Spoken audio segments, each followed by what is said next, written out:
Hello मेरे नन्हे दोस्तों, तो स्वागत है आपका आपकी अपनी कक्षा में। और आज हमारा जो पाठ कराएंगे पाठ 12, पाठ का नाम है विराम चिन्ह। तो चलिए प्रारंभ करते हैं। सचित्र हिंदी व्याकरण बाई एडोराइज इंडिया से विराम चिन्ह। बच्चों, विराम का अर्थ है रुकना।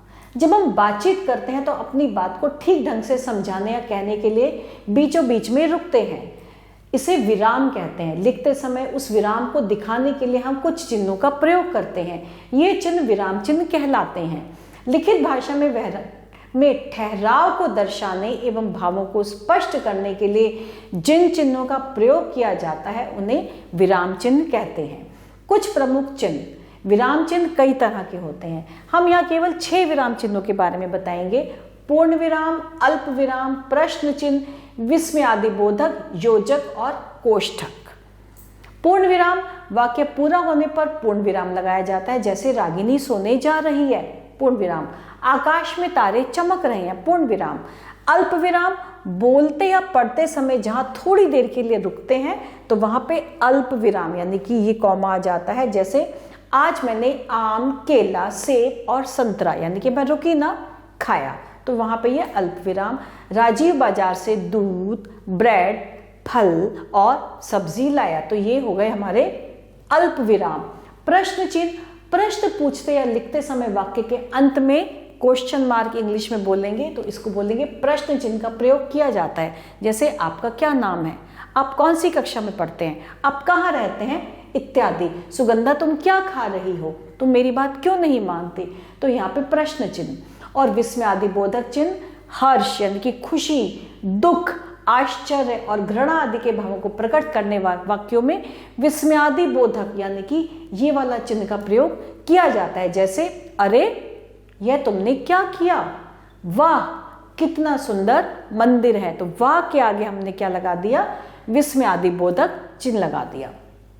और योजक, इस चिन्ह का प्रयोग शब्दों को परस्पर जोड़ने के लिए किया जाता है, जैसे आना जाना, खाना पीना, मान अपमान, अभी अभी, तो हमारा ये वाला चिन्ह लगेगा और इसे क्या बोलते हैं, योजक चिन्ह। और ये है कोष्ठक। इस चिन्ह का प्रयोग समानार्थी शब्दों को स्पष्ट करने के लिए, अंकों अथवा अक्षरों को क्रम में दर्शाने के लिए, वाक्य के भीतर किसी शब्द को स्पष्ट करने के लिए किया जाता है, जैसे कि प्रश्न संख्या 1, 2, तो हमने ऐसे कर दिया, इसको कोष्ठक में डाल दिया। जनगण मन, फिर हमने इसको कोष्ठक में डाल दिया, को गाने की अवधि, तो ये कोष्ठक होता है। तो इस तरह से ये 6 होते हैं। तो अब हमें नीचे दिए गए विराम चिन्हों को उसके सामने हमें लिखना है, इनके नाम लिखने हैं। तो सबसे पहले क्या है, सबसे पहले विस्मयादिबोधक।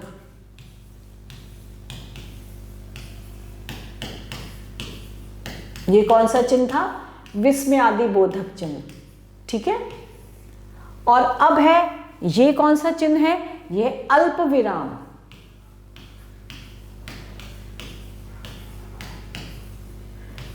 ये है पूर्ण विराम।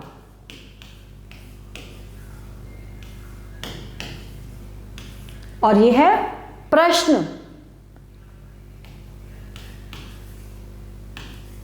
प्रश्नवाचक।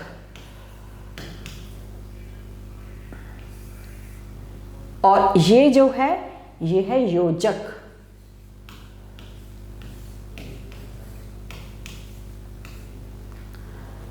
अब निम्नलिखित विराम के चिन्हों के उदाहरण लिखिए, जैसे पूर्ण विराम, आज मैं घर जा रही हूं, ये मैंने लिख दिया, आज मैं घर जा रही हूं, ये हमारा पूर्ण विराम हो गया। प्रश्नवाचक, क्या तुम कल आओगे, या क्या तुम कल आओगे, ये क्या है, प्रश्न पूछा गया है। विस्मयादिबोधक, विस्मयादिबोधक, अरे तुम कहां थी, या वह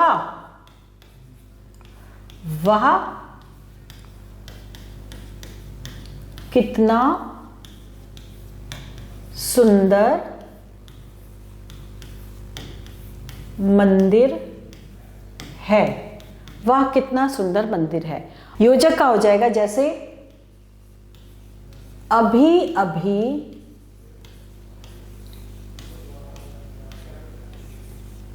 मैं आया हूं, अभी अभी मैं आया हूं, तो इसका चिन्ह हो जाएगा ये वाला। तो बच्चों अब हमें करना है निम्नलिखित वाक्यों में उचित विराम चिन्ह लगाकर दोबारा लिखिए। तो हमें इस पे लिखना है जैसे कि यहाँ पे लिखा है जल्दी चलो देर हो रही है, तो हमें उचित विराम लगाना है। हम ऐसे लिखेंगे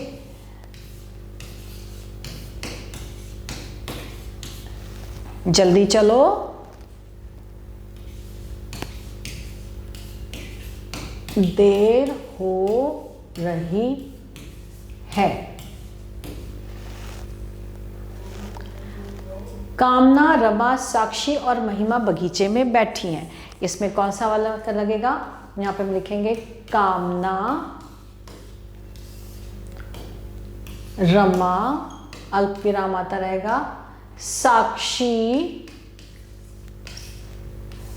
और महिमा बगीचे में बैठी है।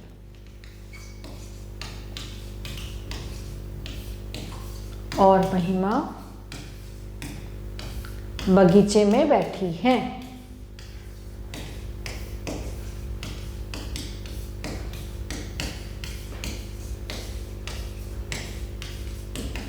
ठीक है।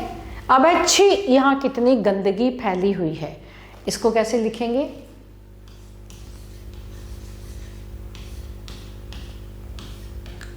छी यहां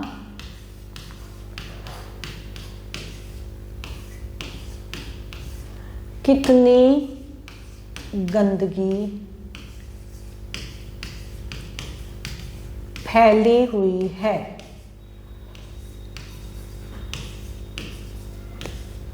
बच्चों ये मैंने उचित विराम चिन्ह लगाए थे, बाकी के 2 विराम चिन्ह मैंने आपके लिए छोड़े हैं। ये आपको सोच के कहाँ क्या लगेगा ये आपको स्वयं करने होंगे। और अब विराम चिन्ह संबंधी अशुद्धियां ठीक करके वाक्यों को दोबारा लिखें। अब हम इनकी अशुद्धियों को दोबारा से लिखेंगे ठीक करके। अनुराग क्या खेल रहे हो, तो ये क्या है? प्रश्न पूछा गया है, तो हम इस पे क्या लिखेंगे, कैसे चिन्ह लगाएंगे? अनुराग क्या खेल रहे हो, इसमें क्या लग जाएगा? प्रश्नवाचक चिन्ह। फिर है शास्त्री जी ने कहा जय जवान जय किसान, तो इसमें कैसा सही आएगा? इसमें है शास्त्री जी ने कहा, शास्त्री जी ने कहा क्या? जय जवान, फिर जय किसान। जय जवान जय किसान, ये शास्त्री जी का नारा था, जय जवान जय किसान। और अब है कागज पेंसिल और किताब लाओ, तो इसको हम कैसे लिखेंगे? कागज पेंसिल और किताब लाओ। यहाँ पे हमने अल्प विराम लगाया। और ये 2 बच्चों ये आप खुद स्वयं करेंगे, इस पे क्या चिन्ह लगेंगे। और अब नीचे लिखे अनुच्छेद में कई स्थानों पर गलत विराम चिन्ह लग गए हैं, उन्हें ढूंढिए और अनुच्छेद को पुनः लिखिए। अब ये बच्चों क्योंकि आपने पूरा पाठ अच्छे से समझ लिया है, इसको ढंग से ठीक से पढ़ेंगे और इस पे आप स्वयं लगाएंगे। जैसे एक घने जंगल में एक भालू सो रहा था, तभी वहां एक मक्खी उड़ती हुई आई और शेर के ऊपर मंडराने लगी, तो इसमें क्या आएगा? इसमें मंडराने लगी में ये नहीं आएगा प्रश्न का चिन्ह। भालू गुस्से में बोला, भालू गुस्से में बोला, तो यहाँ पे भी ये नहीं आएगा। भालू गुस्से में बोला अरे मक्खी, तू क्यों मुझे परेशान कर रही है। ये आप अच्छे से पढ़ेंगे और इस पे स्वयं जो है इस पे चिन्ह लगाएंगे। और इसके साथ हमारे आज का पाठ यहीं समाप्त होता है। नए पाठ के साथ बहुत जल्दी आते हैं, तब तक के लिए आभार।